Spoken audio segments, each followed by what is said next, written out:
Hi, I'm Alix Paultre, and I'd like to welcome you to another episode of Talking Timepieces.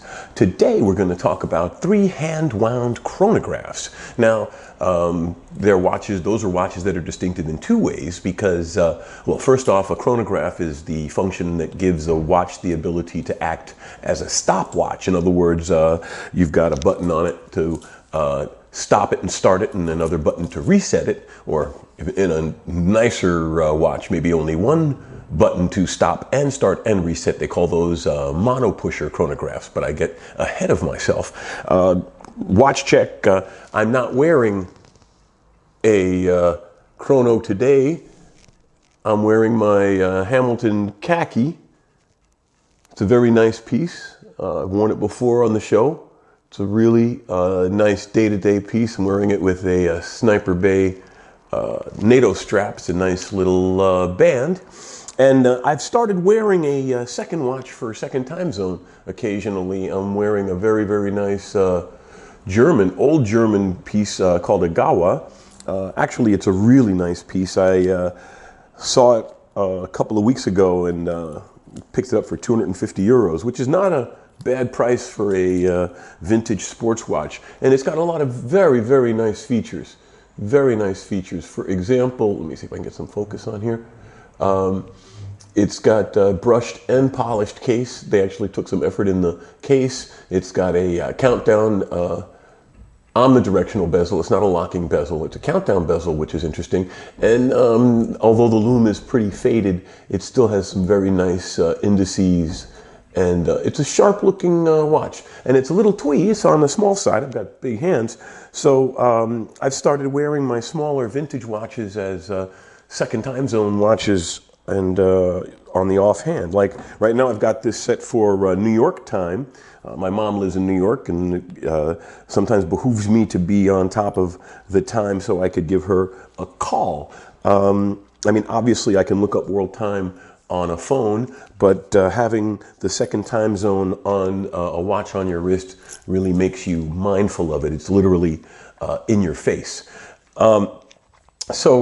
When we talk about watches, I mean, obviously it's about the passion and the sport of collecting and thinking about the horology of the watch because, you know, as I said, you could get the time from a phone, but then again, you can also take a bus instead of driving. So there are a lot of different attitudes towards timekeeping. Now, a chronograph, as I said, is a watch that allows you to time, as it were. It's a quintessential function to be able to actually chop time up into pieces. So if I wanted to say, for example, time how long it took for the bread dough to rise as opposed to having a timer set to remind me, let's say I was experimenting with different bread dough formulations, the ability to stop and start a stopwatch is useful. I mean, I could buy a separate stopwatch, and actually I have a very nice World War II stopwatch I'm going to do an episode on. I just picked up recently a jitterbug. You could look it up if you want to prepare yourself for the interesting, cute little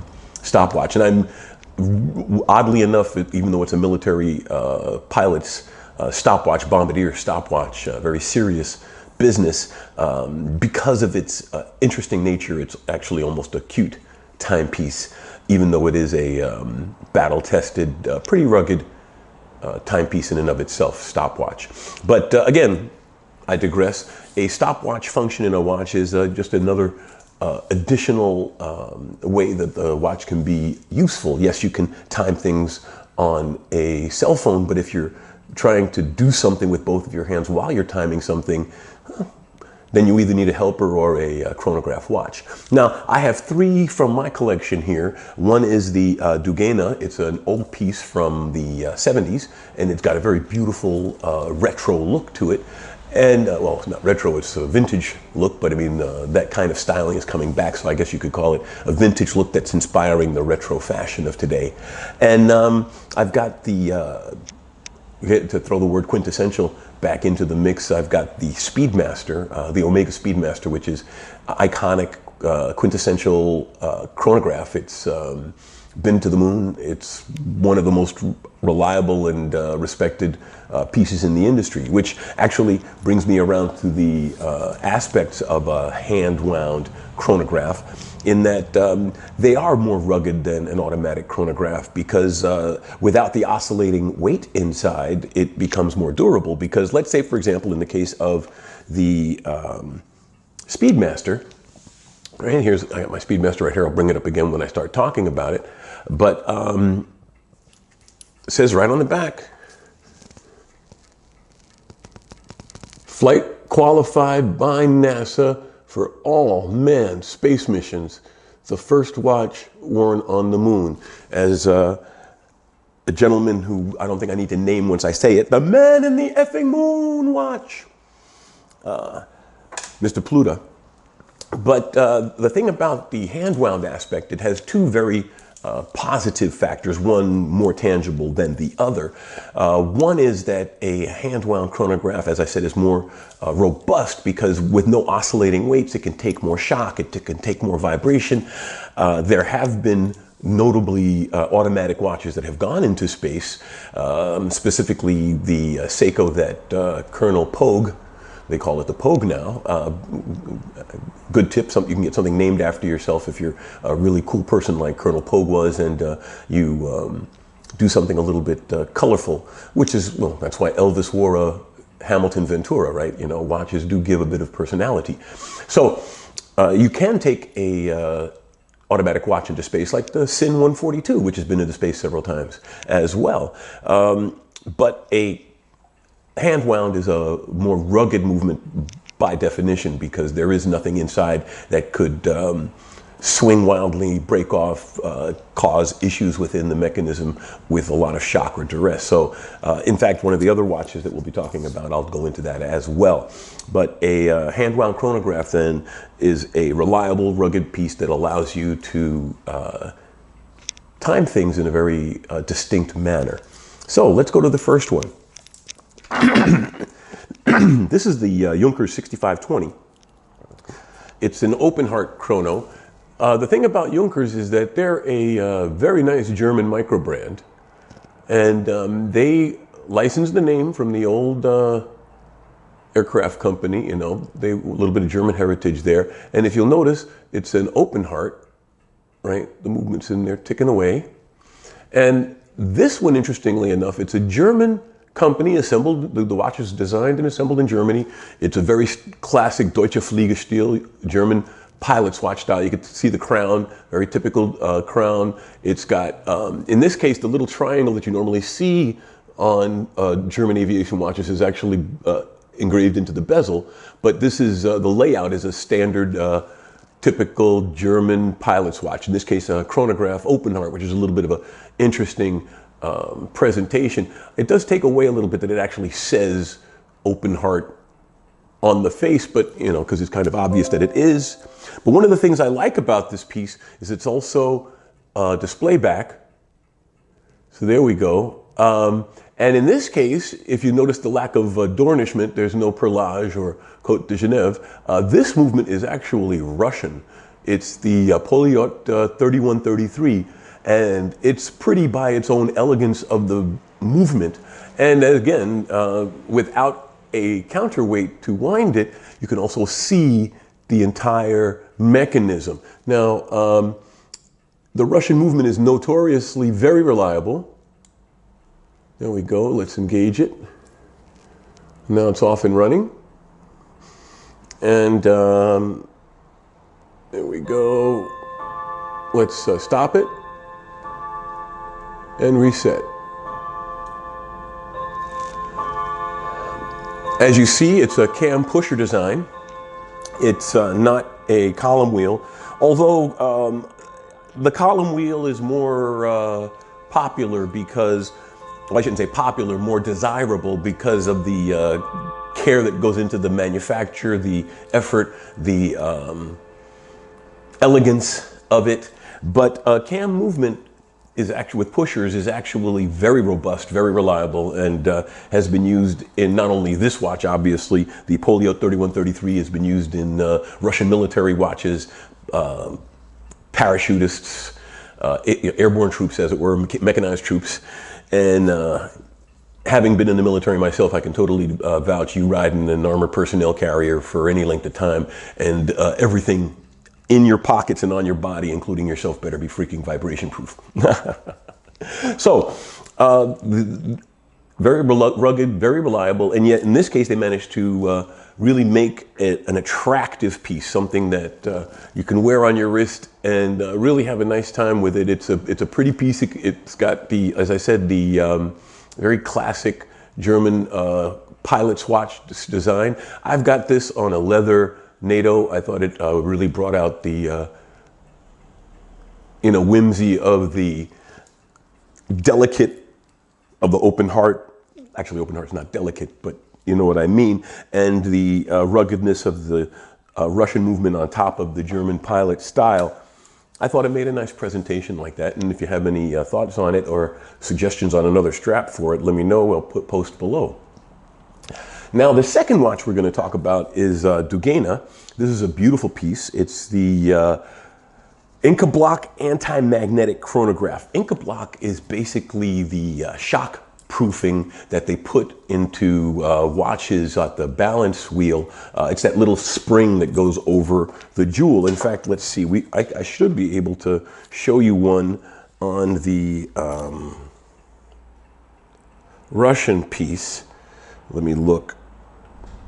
No, there aren't any visible. No, there is. Okay, there you go. The balance wheel. So if you look, I hope it comes out. If it may or may not.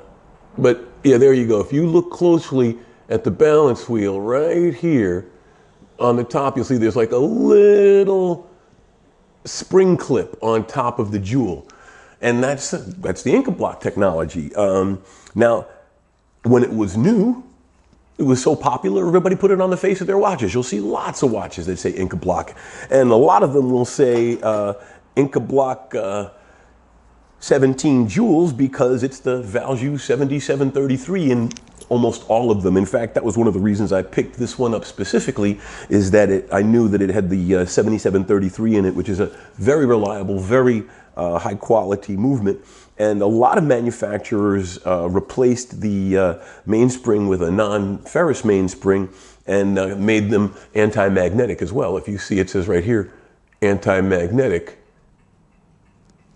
So you don't have to buy a Rolex Milgauss to get an anti-magnetic watch. Actually, I'm selling my Milgauss because I was torn between getting that and the Omega 15,000 Gauss watch, but I realized several of my vintage pieces, including my Rolex Oyster Quartz, were anti-magnetic, so I didn't need a specific watch just for its anti-magnetic properties. So I decided I'm going to move along from the Rolex and maybe buy that open heart Zenith that's been my grail for a while. So let's take another look at the face of this. This is a very beautiful vintage, I would say like an Art Deco kind of a look.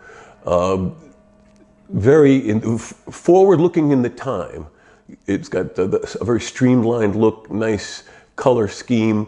The lume is long dead, but it's still a beautiful daytime watch, and the stopwatch functionality works crisply like the day it was made. Up, has it wound up? Oh no, there we go. It's not wound. Ha ha.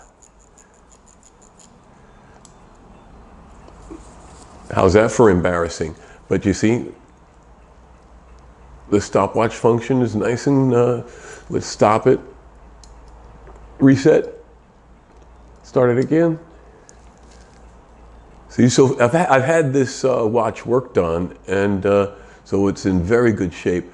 But this watch is worth about €1,000. So you could get a nice hand-wound vintage chronograph, and I've seen this also, or variations of this, for as low as $5 in decent shape. Not as good a shape as this one is, but it's easy to get one repaired because a lot of jewelers know how to fix the value movements because they're in so many things. So, and in the case of the Junghans, by the way, I mean, not Junghans, oops, Junkers,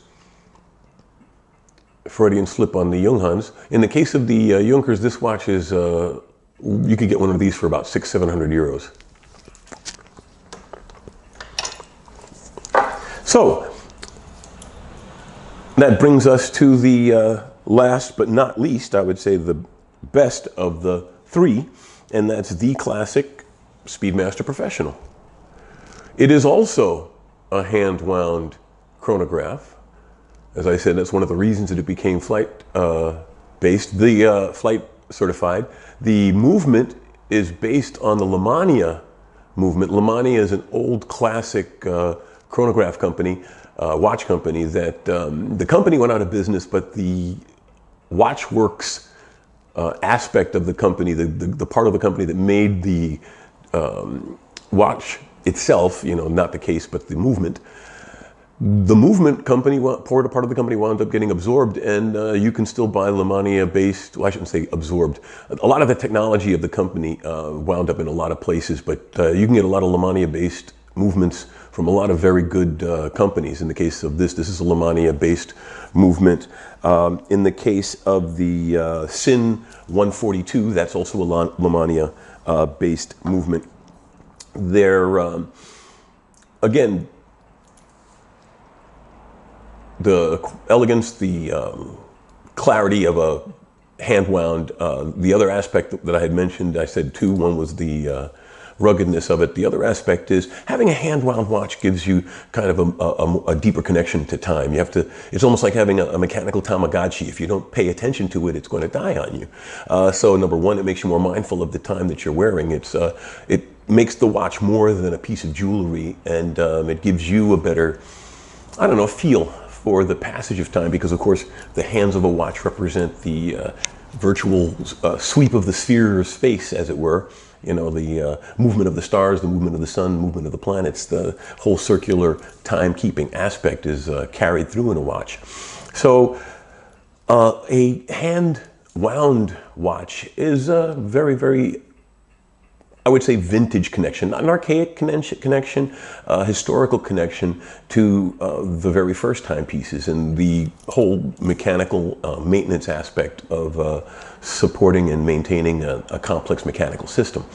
Now, all of these are really nice pieces, and they're obviously not something that you need to wear. It's not like there's a rule saying you must own one of these. I have a couple of quartz watches, and most of my watches are automatic pieces. But a hand-wound piece is always just a nice, like I said, vintage, elegant way. And actually, vintage isn't really the best expression. This Speedmaster is only a year old. I bought this new in the shop. So the whole aspect of hand-wound watches is, I would say, is more quaint than archaic or vintage. It's just an eccentricity to let you connect more with the piece. So I've been rambling on long enough, so I'll let you all go. Thank you so much for taking the time to be with me. And if you like what you saw, you know, please subscribe. This is just a hobby channel of mine, so I don't post regularly. So subscribe to get an update on when I get around to making another episode. Thanks a lot. Have a great day.